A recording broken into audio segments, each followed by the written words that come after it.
Bonjour, je suis Sébastien Vasseur, coach professionnel spécialisé en aisance relationnelle et je vous souhaite la bienvenue pour le podcast de ce jour que je consacre au sous-entendu. En effet, je souhaitais faire ce podcast puisque, comme vous le savez sans doute, j'ai un programme d'accompagnement destiné aux personnes qui souffrent de relations toxiques ou qui se retrouvent coincées, piégées, confrontées à des contextes toxiques, malveillants, malsains.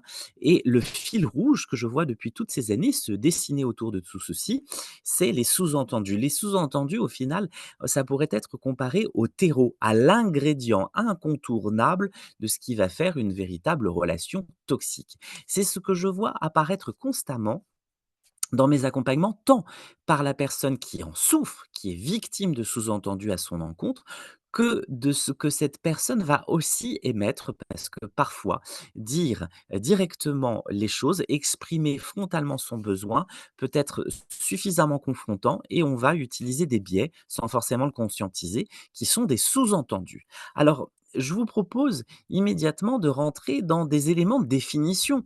Qu'est-ce qu'un sous-entendu? Eh bien, j'aurais envie de vous dire que ça pourrait être comparé à l'iceberg.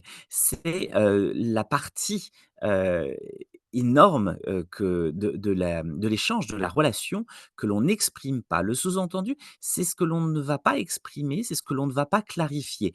Typiquement, c'est cette phrase que vous avez entendue: «Bah, c'était, sous-entendu, il était inutile pour moi de le préciser». Eh bien, oui, peut-être pour toi, il était inutile de le préciser, mais comme disait Talleyrand, si ça va sans dire, bah, ça va mieux en le disant. C'est-à-dire que le sous-entendu, c'est ce qu'on va laisser entendre, deviner, ce qu'on va laisser comprendre par l'autre, mais sans l'exprimer. Et voici un petit florilège d'exemples. Tiens, bah, Tartampion était énervé l'autre jour puisqu'il m'a crié dessus.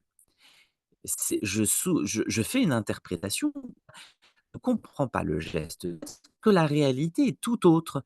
Peut-être que mon interlocuteur a eu peur et avait besoin d'être rassuré et que c'est un geste de peur, que de claquer la porte et c'était pas forcément de la colère. Vous voyez, il y a cette capacité d'interpréter. Je sous-entends, en fait, qu'il y a eu une problématique et plutôt que de dire, «J'ai eu la perception que» la personne est partie un peu vite et de manière un peu abrupte, voilà, c'est ma perception. Eh bien non, je vais sous-entendre qu'il y avait quelque chose de compliqué en calant un jugement de le fait d'être énervé.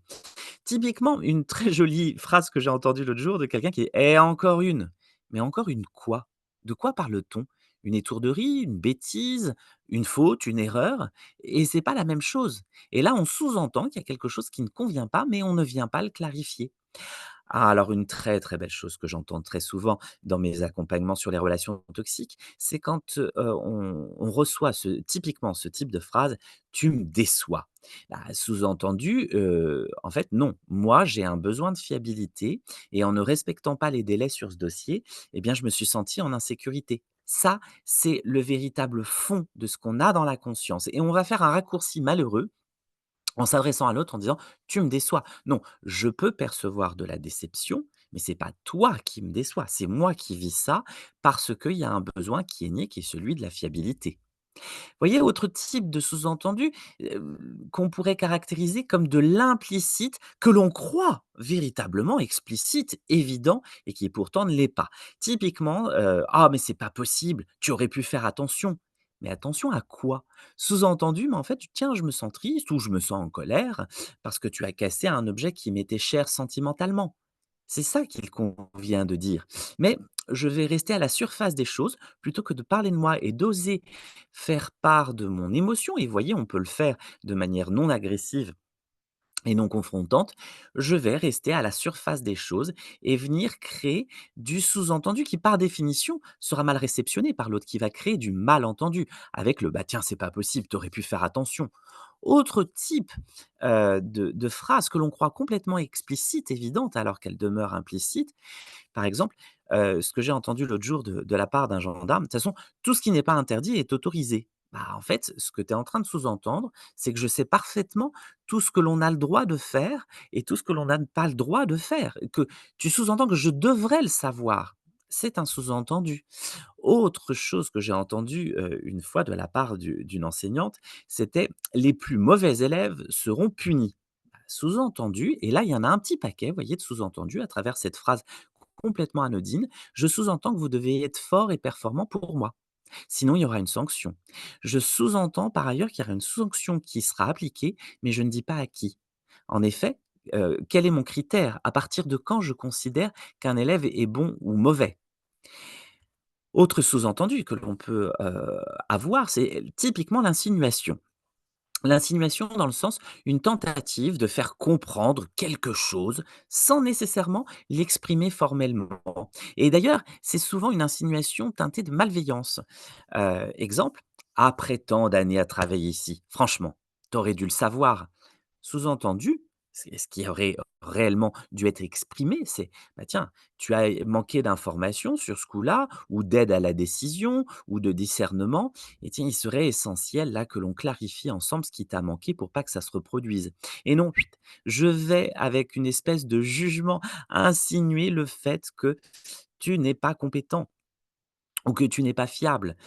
Autre phrase que j'ai entendue l'autre fois aussi: «Tiens, toi qui es une femme, tu devrais pourtant savoir que».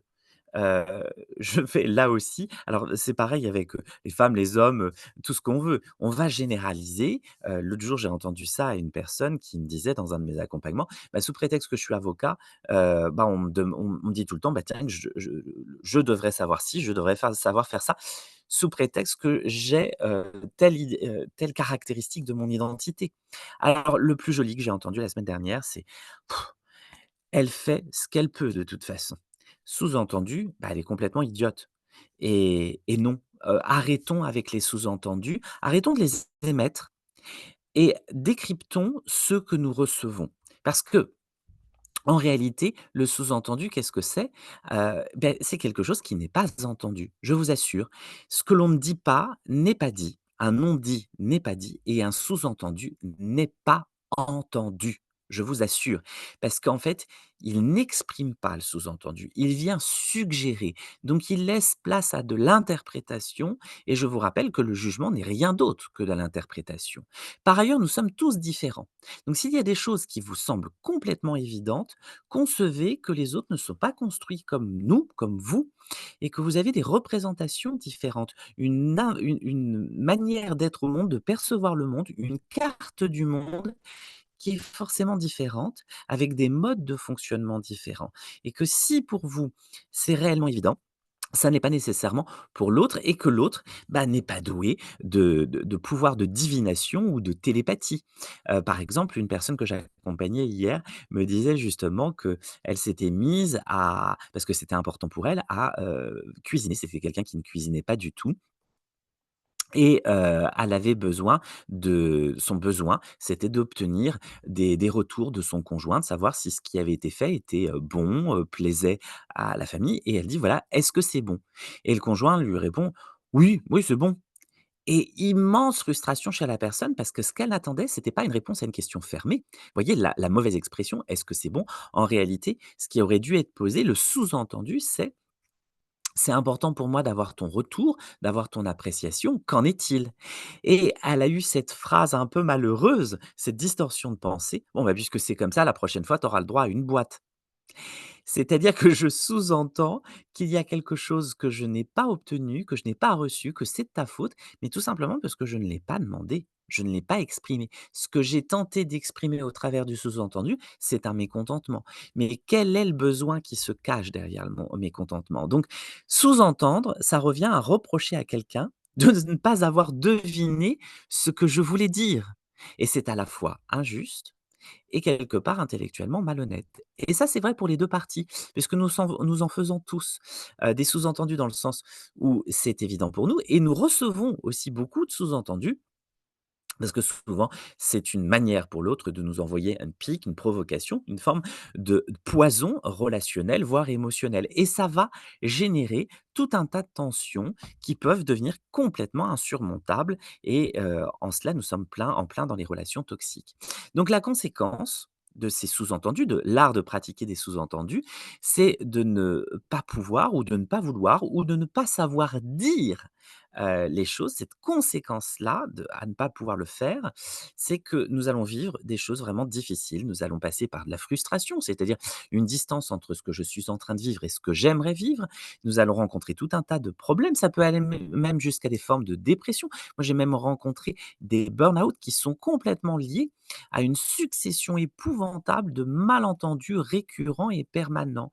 Donc, mal exprimé, on est mal écouté et on se sent par définition, mal entendu. Donc ça va aller jusqu'à nous faire visiter un truc qui s'appelle la problématique de reconnaissance. Je ne me sens pas reconnu, dans mes besoins, dans ce qui est important pour moi, mais parce qu'il y a quelque chose qui m'échappe là, dans la communication et ça peut aller jusqu'au conflit alors qu'en réalité, si nous communiquons par sous-entendu, c'est une, mauvaise manière d'essayer d'éviter de contourner le conflit. Or, le sous-entendu est par essence même l'alimenteur du conflit.